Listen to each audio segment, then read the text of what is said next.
The wind had a voice. It was not a howl, but a grinding. The sound of the world being milled into fine, white dust. It scoured the high plains of the Dakota Territory, erasing the horizon, the sky, and the meager shelter a woman had built from scavenged timber and hope. The temperature, had there been a way to measure it, would have been 20 degrees below zero before the wind chill. With the wind, it was a number that no longer mattered. It was simply the end. Inside the collapsing lean-to, a figure huddled, wrapped in a threadbare wool blanket and a man's oversized coat. Her name was Agnes, but the storm did not care for names. It cared only for heat, and she had precious little left to give. Her breath plumed before her face, a brief ghost of warmth instantly stolen by the cold. Beside her, pressed tight against her leg, a German shepherd shivered, not from fear, but from the deep, invasive chill that preceded death. The dog, Moss, was all she had left of a life that now felt like a story told to someone else. The canvas roof of the lean-to, already stiff with ice, ripped with a sound like tearing paper. Snow poured in, not falling but driven horizontally, a stinging spray of ice crystals. The cold did not kill through pain, it killed through comfort. It whispered of sleep, of a final, easy stillness. Agnes felt its lullaby in her bones, her thoughts slowing, her limbs growing heavy and distant. The fire was long dead, its last embers smothered by the invading snow. There was no more wood to burn. She had gathered every deadfall branch for a mile in every direction, and now the land was bare, scoured clean by the wind. She had done everything right. She had moved south, she had conserved her food, she had built her shelter in the lee of a low hill. But this was not a storm. It was a siege. Moss whined, a low thrum in his chest. He pushed his head under her hand, his cold nose a shock against her numb skin. He was an anchor to the fading world.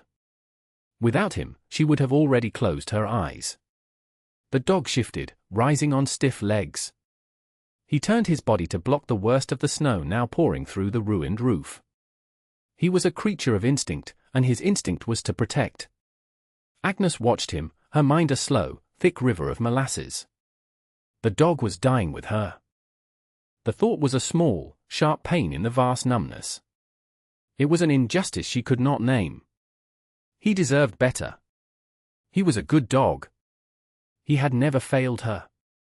The last of the lean-to supports gave way with a crack that was swallowed by the wind's roar. The canvas collapsed, burying them in a sudden, suffocating weight of snow and fabric. For a moment, there was only darkness and the crushing cold. The world was gone. She had not come to this land seeking fortune. She had come fleeing its absence. Her husband, a good man with strong hands and a quiet laugh, had been taken by the influenza that swept through the mining camps the previous spring. He had not been a miner. He was a teamster, hauling supplies for others who chased the glitter in the rock. He left her with a wagon, 2 tired mules, and a debt to the company store that was larger than the value of everything they owned. The company man had been polite, his voice soft as he explained the ledger. He took the wagon. He took the mules. He took the small plot of land they had leased, the one with the cabin they had built with their own hands. He did not take the dog. The dog, he said, had no value on the books. Agnes was left with what she could carry on her back. The contents of her pack were a litany of survival, a whetstone, half a sack of flour, a twist of salt pork, a tin of matches wrapped in oilcloth, an axe with a sound hickory handle. And her husband's coat, which smelled of pine smoke and him. She was 34 years old. She had buried her parents, her 2 infant sons, and now her husband. The world had taken everything from her but the ground beneath her feet, and now it seemed intent on taking that, too. Her plan had been simple. Follow the traders' road west for 200 miles to a settlement where her cousin lived. She had a letter from him, a year old, promising there was work for a woman who wasn't afraid of it. Agnes was not afraid of work. She was afraid of charity, of the pitying looks of neighbors, of becoming a ghost in her own life. So she walked. She walked through the late summer, the golden autumn, and into the teeth of an early, vicious winter. The road disappeared. The landmarks vanished under the first heavy snows. She was a good navigator, taught by her father to read the sun and the stars, but there was no sun. There were no stars. There was only the grey, oppressive ceiling of the sky and the endless, rolling sea of white. She was not lost, not in the traditional sense. She knew her general direction. But the land had become hostile, its features erased. The cold was a constant companion, a weight on her shoulders. She learned its rhythms, its cruelties. She learned that sweat was a death sentence, that a wet sock could cost you a foot, that the silence between gusts of wind was more menacing than the sound itself. Moss was her shadow, her scout, her warmth in the frozen nights. He never complained. He ate what she ate, slept where she slept. He would often find the game she could not see, a snowshoe hare frozen in place, a grouse huddled in a pine bough. He was the difference between hunger and starvation, between solitude and utter loneliness. They were a pack of two, moving through a world that wanted them gone. Under the weight of the collapsed shelter, panic was a hot, sharp thing in her throat. She fought it down. Panic was a fire that consumed all your fuel and left you with nothing. She pushed, her muscles screaming in the cold. The snow was heavy, wet, already beginning to solidify. Moss scrabbled beside her, digging with a frantic energy. He cleared a space around her head, and she sucked in a ragged breath of air thick with ice. They were not buried deep. They were just trapped. The wind shrieked over them, a constant pressure on the canvas. They were in a tomb of their own making. It was then that Moss changed. He stopped digging at the canvas and turned, facing the low hill that had been their windbreak. He let out a single, sharp bark. It was not a bark of fear. It was a bark of demand. He barked again, his body tense, his gaze fixed on a point a few yards away, a place where the snow was drifted deep against the hillside. "There is nothing there," Agnes whispered, her voice a dry rasp. But the dog ignored her. He scrambled out from under the edge of the canvas and began to dig at the snowdrift, his paws throwing white plumes into the air. He was possessed by a purpose she could not understand. He would dig for a moment, then turn and bark at her, a note of frantic urgency in the sound.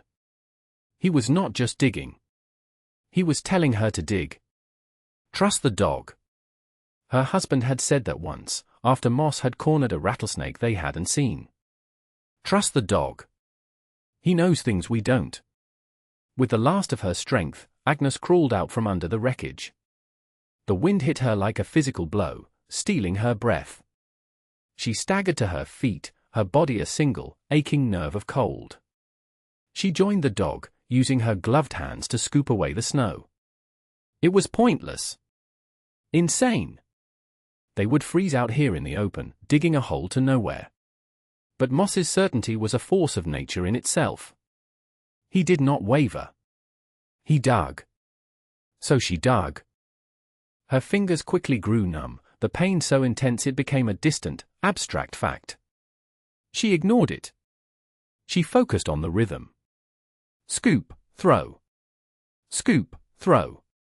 The snow was packed hard by the wind. It was like digging in sand that bit back. After what felt like an hour, her hand struck something hard. Not rock. Rock was a dull, final thud. This was different. It was a hollow, resonant sound. Wood. Moss barked triumphantly, his tail giving a single, stiff wag. Agnes scraped away the last of the snow with frantic energy. Before her, set almost flush into the hillside, was a door. It was made of thick, dark planks, bound with straps of black iron.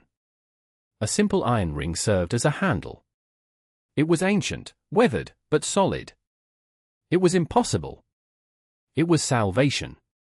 The door was frozen fast. The iron ring was welded to the frame by a thick layer of ice. Agnes chipped at it with the butt of her axe handle, the impacts jarring her frozen hands, sending shocks of pain up to her shoulders. For a moment, despair washed over her again. To have come so far, to have found this impossible thing, only to be denied entry. Moss whined, sensing her fading resolve. He nudged her hand, then looked at the door, a low growl in his throat. He was not giving up. Neither could she. She examined the frame. It was set deep into the earth and stone of the hill. Not a cabin, then. A cellar. A dugout. Something built to last. She wedged the blade of her axe into the seam between the door and the frame. She put her weight on the handle, using it as a lever. The wood groaned. The ice cracked.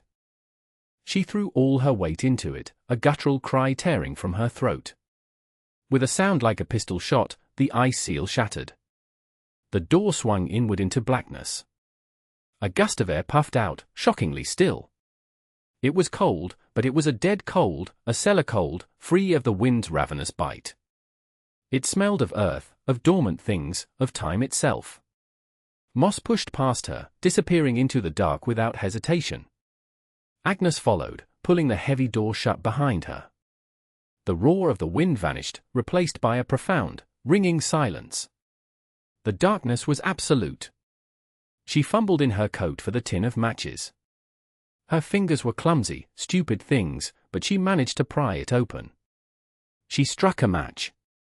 The tiny flame sputtered, a fragile star in the immense dark. It revealed a small, man-made cavern. The walls were packed earth and stone, the ceiling supported by thick, hand-hewn timbers. It was not large, perhaps 12 feet by 12 feet, but it was dry. And it was full. Against one wall, crates were stacked neatly to the ceiling. Beside them, 3 large barrels stood in a row. A small, pot-bellied stove made of cast iron sat in the center of the room, its stovepipe running up through a hole in the ceiling. A neat pile of split firewood lay beside it, enough to last for weeks. On a rough-hewn shelf sat a collection of tools, a saw, a hammer, a brace and bit, several lanterns with their glass intact. It was a forgotten cache. A time capsule of survival. Who had built this? And why had they left it so perfectly supplied? On a small ledge carved into the stone wall, a single object sat alone. It was a leather-bound ledger, its cover warped but unbroken. Agnes picked it up. It felt heavy, important. She lit one of the lanterns with her precious match. The wick caught, and a steady, golden light filled the space, pushing the shadows into the corners. The shelter was real. The supplies were real. She was safe. The wave of relief was so powerful it brought her to her knees. She did not weep. The tears froze in her ducts. She simply knelt on the cold earth floor, the lantern in one hand, the ledger in the other, and breathed. For the first time in days, she breathed air that did not hurt. Agnes ran a hand over the ledger's cover. The leather was cracked and stiff, the name of its owner long since worn away by time and damp. She opened it carefully. The pages were vellum, filled with a neat, precise script penned in iron gall ink. The first entry was dated October 14, 1848. 30 years ago. The world had been a different place then. The writer introduced himself as Corvus Blackwood, a surveyor and geologist contracted by the federal government to map the territory's mineral resources. He wrote not with flourish, but with the stark clarity of a man accustomed to recording facts. He described the construction of the shelter, which he called Storm Haven, with meticulous detail. He had chosen the location for its geology, a natural depression in a granite outcrop that he had expanded by hand. He wrote of the timbers, how he had hauled them from a stand of old-growth pine 10 miles to the north. He described the clay he used to seal the walls, and the clever ventilation system he had engineered to keep the air fresh without creating a draft. It was the work of a man who understood the land not as an adversary, but as a complex system to be respected and worked with. As she read, Agnes began to understand the full scope of what she had found. This was not a miner's dugout or a trapper's cache. It was a purpose-built scientific outpost, designed for one purpose, to survive the worst this land could throw at a man. Blackwood's entries shifted from construction to observation. He recorded temperatures, wind speeds, and barometric pressures. He catalogued the local flora and fauna. Then, his tone changed. He began to write of a specific weather pattern, one the local Sioux had warned him about. They called it the White Hunger. It was not a single blizzard, he wrote, but a series of relentless storms, one after another, with no thaw in between. A weather event that could last not for days, but for weeks, even months. The first sign, he wrote, is the silence. The animals vanish. The birds fall silent. The air itself seems to hold its breath. Then comes the wind from the north, a wind without snow at first, a dry, razor-sharp wind that freezes the very moisture in the air. This is the herald. When this wind blows for more than a day, do not be deceived by a clear sky. Seal the door. Trust the haven. For what comes next will bury the world. Agnes felt a chill that had nothing to do with the temperature. She remembered the 2 days before the storm, the unnatural stillness, the way the forest had gone quiet. She had thought it was a blessing, a respite. It had been a warning. She read on, her heart sinking. Blackwood described the white hunger of 1848, how the snow had fallen without pause for 3 solid weeks, burying his shelter under a 20-foot drift. He had survived only because of his meticulous preparations. His ledger was not just a journal, it was a manual. He detailed the contents of every crate: salted pork, dried beans, cornmeal, flour, coffee, sugar, dried apples. He explained how to manage the stove for maximum heat and minimum fuel consumption. He even wrote of a small, geothermal vent deep in the rock at the back of the chamber, a place that never truly froze, where he kept his water barrels from splitting. She was not just saved from a single storm. She had stumbled into the one place on Earth designed to endure this exact, monstrous event. The realization was both a comfort and a terror. She was safe, but she was also a prisoner. The world outside was gone, buried. And according to Corvus Blackwood, it would not be coming back for a very long time. The first task was heat. The small stove was a masterpiece of cast iron efficiency, but it was cold to the touch. Following Blackwood's precise instructions in the ledger, Agnes located the flue. It was a simple stone-lined shaft leading up through the earth. He had designed a clean-out hatch at its base, a small iron plate. She pried it open and a shower of old leaves, dust, and a desiccated bird's nest fell out. She cleared the obstruction, her hands black with soot. Then, she laid the fire exactly as he described, a base of tinder from a small, sealed tin, 3 pieces of kindling arranged in a triangle, and 2 small logs of seasoned pine laid on top. She struck one of her remaining matches. The tinder caught, and a small, clean flame licked at the kindling. Soon, a steady, controlled fire was burning in the stove's belly. A low, ticking sound began as the iron expanded, and a wave of radiant heat began to push back the chamber's deep chill. It was the most beautiful sound she had ever heard. With the fire established, she turned her attention to creating order. The shelter was a space of pure function, but living in it required turning it into a home, however temporary. She swept the earthen floor with a broom she found in the corner, its bristles made from bound twigs. She wiped the dust from the shelves and tools. She unstacked the crates, moving them to create distinct areas, a place for sleeping, a place for cooking, a place for storage. One crate contained blankets, thick wool things that smelled of cedar and disuse. She shook them out and laid them near the stove, creating a bed for herself and Moss. The dog, who had been curled into a tight ball, seemed to sense the shift in atmosphere. He stretched out on the warm floor, his body finally uncoiling from its defensive posture, and let out a deep, contented sigh. Next, she took a full inventory. She opened one of the barrels. It was filled to the brim with flour, perfectly preserved in the dry, cold air. Another held pinto beans, a third cornmeal. The crates contained tins of lard, sacks of salt, blocks of brown sugar wrapped in wax paper, and jars of dried apples. There were even tins of coffee and tea. It was a fortune. More food than she had seen in one place in her entire life. Corvus Blackwood had not planned for a season, he had planned for a year, perhaps more. This was not just survival, it was a form of endurance that bordered on permanence. She found a small mill for grinding the coffee beans and a heavy cast iron skillet and pot for cooking. She filled the pot with snow from just outside the door and set it on the stove to melt for water. The simple, domestic act felt profound. She was not just a refugee from the storm anymore. She was a keeper of this place. She measured out flour, salt, and lard, her hands moving with the familiar rhythm of countless meals prepared. Soon, the smell of baking bread filled the small chamber, mingling with the scent of wood smoke and coffee. It was the smell of civilization, of safety, of life itself. She ate her first real meal in weeks, a piece of flatbread and a cup of hot, black coffee.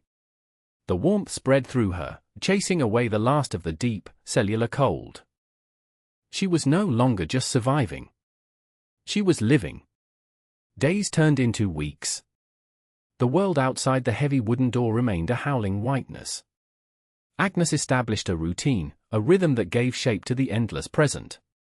Her days were governed by the needs of the shelter, stoking the fire, melting snow for water, preparing meals, and mending her worn clothes with a needle and thread from Blackwood's kit. She read the surveyor's journal from cover to cover, then read it again. He became a silent companion, his precise, unemotional prose a steadying presence in the isolation. She learned about the geology of the region, the names of the constellations he observed, his theories on the migration patterns of the bison. He was a man in love with the world's machinery, and his quiet curiosity was a bulwark against the despair that sometimes threatened at the edges of her mind. At times, the wind would die down, and a profound, unearthly silence would fall. In these moments, she would push open the door a crack. The world was unrecognizable. The landscape was a series of smooth, rolling dunes of snow, the tops of the tallest pines barely visible. The sky was a pale, flat gray. There was no sign of life. No tracks, no birds, no sound.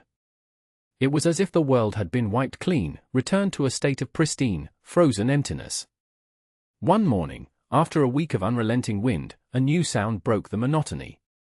It was not the wind. It was a faint, rhythmic scratching at the door. Moss heard it first. He rose from his spot by the stove, a low growl rumbling in his chest, the hair on his back standing stiff. Agnes froze, her hand on the coffee grinder. Her first thought was an animal. A wolf, or perhaps a bear driven from its den by the deep freeze. The scratching was weak, desperate. It was accompanied by a faint, whimpering sound. Not an animal. A person. Fear, cold and sharp, pierced the calm she had so carefully constructed. Who could possibly be out there? What did they want? The isolation had made her cautious, feral. This shelter was her world, her life. The thought of sharing it, of letting the violence of the outside world in, was terrifying. The scratching stopped, replaced by a soft thud, as if a body had slumped against the door. A long silence followed. Moss stopped growling and whined, looking from the door to Agnes. The dog who had saved her was now telling her to act again. She took a deep breath, picked up the heavy iron poker from beside the stove, and walked to the door. She lifted the heavy bar that secured it from the inside and pulled it open just enough to see. A woman lay in the snow, her face blue with cold, her clothes little more than frozen rags. In her arms, wrapped in a thin blanket, was the small, still form of a child. The woman looked up, her eyes barely focusing. "Please," she whispered, her voice a frozen crackle. "My boy," then her eyes rolled back, and she collapsed. Agnes dragged the woman and child inside, the effort stealing her breath. She slammed the door against the renewed howl of the wind and barred it, shutting out the frozen world once more. The woman was unconscious, her breathing shallow and ragged. The child, a boy of perhaps 5 or 6, was terrifyingly still. His skin was waxy and pale. Agnes pressed her fingers to his neck. A pulse, faint and thready, but there. She worked with a desperate, focused calm. She stripped them of their frozen clothes, the fabric as stiff as wood. She wrapped them in the warm wool blankets from her bed, piling them close to the stove. She rubbed their hands and feet, trying to restore circulation, her movements gentle but firm. Moss licked the boy's face, his warm, wet tongue a stark contrast to the child's icy skin. The woman stirred first.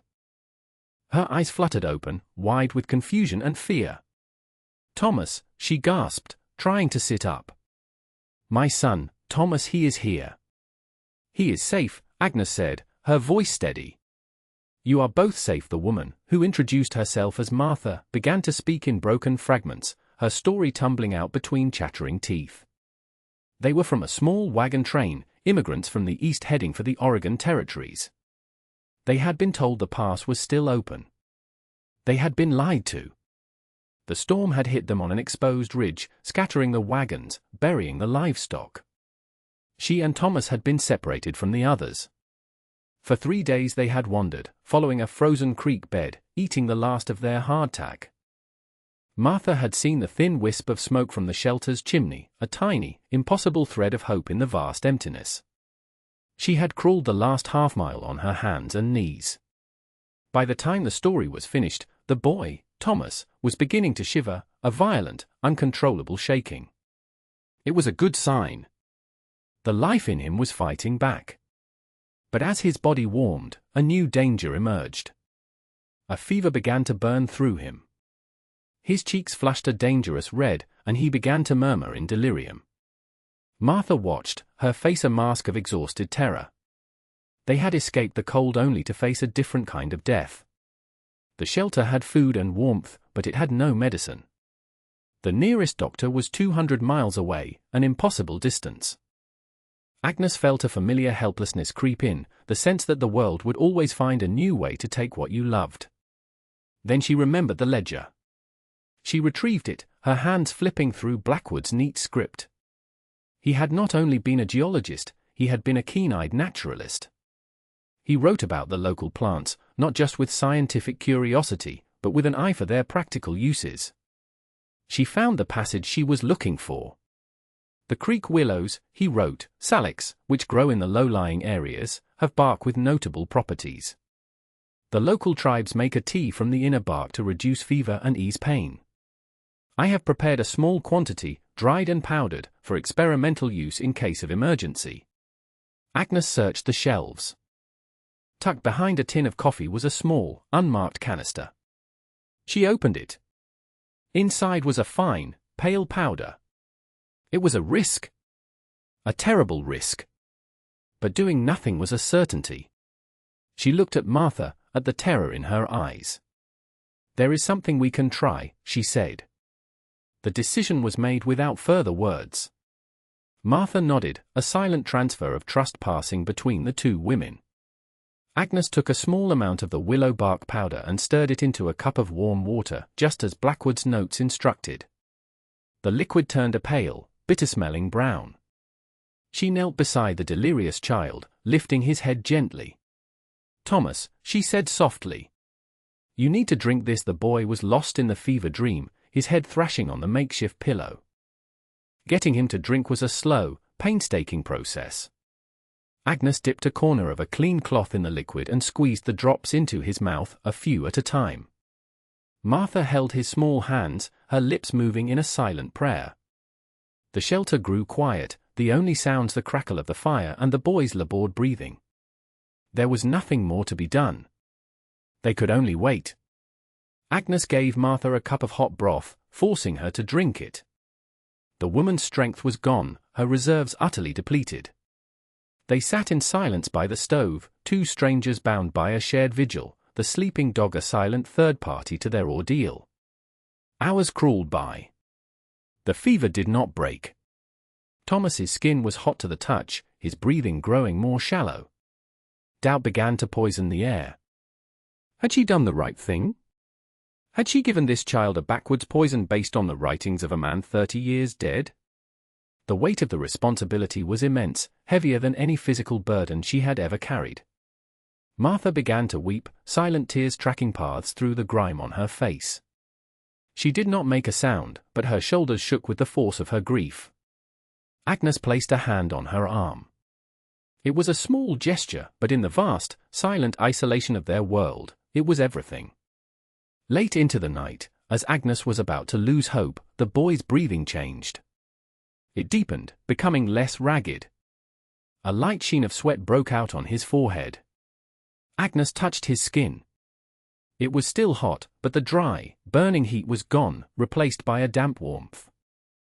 The fever was breaking. By morning, Thomas was sleeping peacefully, his breathing even and deep. The flush was gone from his cheeks. He was weak, exhausted, but he was alive. Martha was asleep in a chair beside him, her head slumped forward, her face, even in sleep, etched with worry. Agnes stoked the fire, the simple chore feeling like a ritual of thanksgiving. She had not saved the boy. Corvus Blackwood had. His knowledge, preserved in ink and paper, had reached across 3 decades to deliver a quiet miracle. The shelter was more than a refuge of supplies, it was a repository of wisdom. It had saved her from the storm, and now it had saved this child from the fever. She looked around the small, warm space, at the sleeping mother and child, at her loyal dog, at the tools and provisions that had sustained them. It was not the home she had chosen, but it was a home nonetheless. A place of warmth and life carved out of the heart of a frozen, indifferent world. The great storm, the white hunger, finally broke in the 3rd week of February. It did not end with a dramatic thaw, but with a slow, grudging retreat. The wind died first, and the silence it left behind was vast and absolute. For a day, the snow continued to fall, thick, heavy flakes drifting straight down. Then, that too stopped. One morning, Agnes opened the door to a world transformed. The sky was a brilliant, piercing blue, and the sun, a stranger for months, cast long, sharp shadows across a landscape of pure white. The sheer, blinding beauty of it was overwhelming. The air was cold but clean, still and sharp as glass. The world had been reborn. For the first time in months, they stepped outside. The snow was packed hard, deep enough to bury the shelter completely, leaving only the chimney pipe visible. Their exit was through a tunnel Agnes had been forced to dig. They stood on the surface, blinking in the unfamiliar light. The scale of the snowfall was impossible to comprehend. The valley below was a smooth, unbroken plain of white. The hills were soft, rounded shapes, their sharp edges erased. It was a new and silent planet. They were not the only survivors. Within a week, they saw the first sign of other life, a thin column of smoke rising from the direction of the settlement, still 10 miles away. A search party, led by the town's sheriff, found them 2 days later. The men were gaunt, their faces etched with the hardship of the long winter. Their initial disbelief at finding 3 souls alive and well in the middle of nowhere quickly turned to awe as Agnes showed them the shelter. Sheriff Brody, a man with a weathered face and skeptical eyes, descended into the storm haven. He ran a hand over the stacked crates, looked at the nearly full woodpile, and picked up Blackwood's ledger. He read a few pages in silence, the lantern light illuminating his face. When he looked up at Agnes, his expression had changed. "We lost a dozen people in town," he said, his voice low. "Froze or starved. We thought no one out in the territories could have possibly made it." Agnes said nothing. She simply nodded toward the ledger. "He knew," she said. He knew what was coming. The story of the storm haven spread through the territory, becoming a piece of local law. Martha and Thomas were taken to the settlement, where the small community, itself battered and grieving, took them in. Agnes was offered a place in town, a room in a boarding house, a job in the general store. She was grateful, but she refused. She had spent the winter in the heart of the earth, and the thought of walls and streets felt suffocating. She would stay at the shelter, at least until the spring thaw was complete. She had become its steward, its caretaker. It was her place now, not by deed or by title, but by the deeper claim of survival. She was no longer Agnes, the dispossessed widow. She was the woman from the hill, the one who had weathered the white hunger. The legacy of the storm haven was not written in deeds or laws, but in the collective memory of the people who survived that brutal winter. The shelter was officially mapped by the territory, its location marked as a permanent emergency depot. The county took responsibility for its upkeep, replenishing its supplies each autumn, ensuring that Corvus Blackwood's foresight would continue to serve future generations. Agnes became a permanent fixture in the landscape, as much a part of the place as the granite hill itself. She did not own the land, but no one ever questioned her right to be there. She cultivated a small garden in the summer, using the knowledge of local plants she had gleaned from the ledger. Travelers on the western road made a point to stop, not for supplies, but to hear the story, to see the place where a woman and a dog had stared into the white heart of winter and had not blinked. She became a quiet authority, a woman who understood the land's harshest secrets. She taught the newcomers how to read the sky, how to know the difference between a passing storm and a true siege, how to recognize the profound silence that preceded the white hunger. The lessons of Corvus Blackwood, passed through her, became the common wisdom of the region. Martha and Thomas thrived. The boy grew tall and strong, with no memory of the fever that had nearly claimed him, but with a deep and unspoken reverence for the quiet woman on the hill. Martha remarried, a local rancher, and her laughter became a common sound in the town.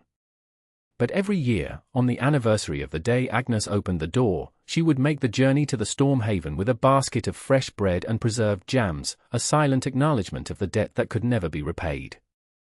Agnes lived out her years there, with Moss and then a succession of his descendants. She never sought fame or fortune. She had found something more valuable in that hole in the ground, a purpose. She was a guardian, a living link between the past and the future. What would you have done? When the world is erased by snow and wind, when the last of your hope is a guttering flame, do you lie down and let the comforting cold take you? Or do you listen to the frantic barking of a loyal friend, and dig with frozen hands in the desperate, impossible belief that there is something solid buried beneath the snow? Survival is not always a matter of strength.